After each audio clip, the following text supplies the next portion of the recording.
Indian ഫുട്ബോളിലെ ഏറ്റവും successful ക്ലബിന്റെ ലെഗസി പേറുന്ന മോഹൻ ബഗാൻ സൂപ്പർ ജയൻസ് ഇത്തവണത്തെ ഇന്ത്യൻ സൂപ്പർ ലീഗ് കിരീടവും കൂടി നേടും എന്ന് ഏകദേശം ഉറപ്പായിട്ടുണ്ട്.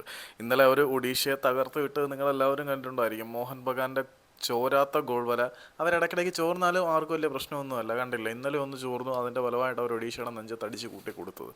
ഏതായാലും Mohun Bagan super giants goal അടിച്ച് കൂട്ടിക്കൊണ്ടിരിക്കുകയാണ്. ഈ സീസണിലും അവർ ടേബിൾ ടോപ്പേഴ്സ് ആണെങ്കിൽ പോലും അവരോടൊപ്പം തന്നെ അതേ മത്സരങ്ങളിൽ നിന്ന് അത്രയും പോയിന്റുമായിട്ട് ജംഷഡ്പൂർ എഫ് സി ഒപ്പത്തിനൊപ്പം ഉണ്ട് എന്നുള്ളത് സത്യം തന്നെയാണ്. എന്നിരുന്നാൽ പോലും ഗോൾ ഡിഫറൻസിൻ്റെ ആനുകൂല്യം ഒരുപാട് മോഹൻ ബഗാൻ സൂപ്പർ ജയൻസിനെ ഹെൽപ്പ് ചെയ്യുന്നുണ്ട് എന്നുള്ളതാണ് സത്യം. എന്തൊക്കെ പറഞ്ഞാലും മോഹൻ ബഗാൻ സൂപ്പർ ജയൻസ്, ഞാൻ മുകളിൽ മഴ പെയ്യുന്നു നോക്കിക്കൊണ്ടിരുന്ന കേട്ടോ, മോഹൻ ബഗാൻ സൂപ്പർ ജയൻസ് ഇത്തവണത്തെ ഇന്ത്യൻ സൂപ്പർ ലീഗ് കിരീടം ചൂടാനുള്ള സാധ്യത വളരെ കൂടുതലാണെന്ന് ആദ്യത്തെ 2-3 മത്സരങ്ങൾക്കുള്ളിൽ തന്നെ തെളിഞ്ഞിട്ടുണ്ട്. ഇന്ന് ബ്ലാസ്റ്റേഴ്സിൻ്റെയും ചെന്നൈയുടെയും കളിയുണ്ട്. ചിലപ്പം കളി കാണാൻ പോകുമായിരിക്കും, ഉറപ്പൊന്നുമില്ല.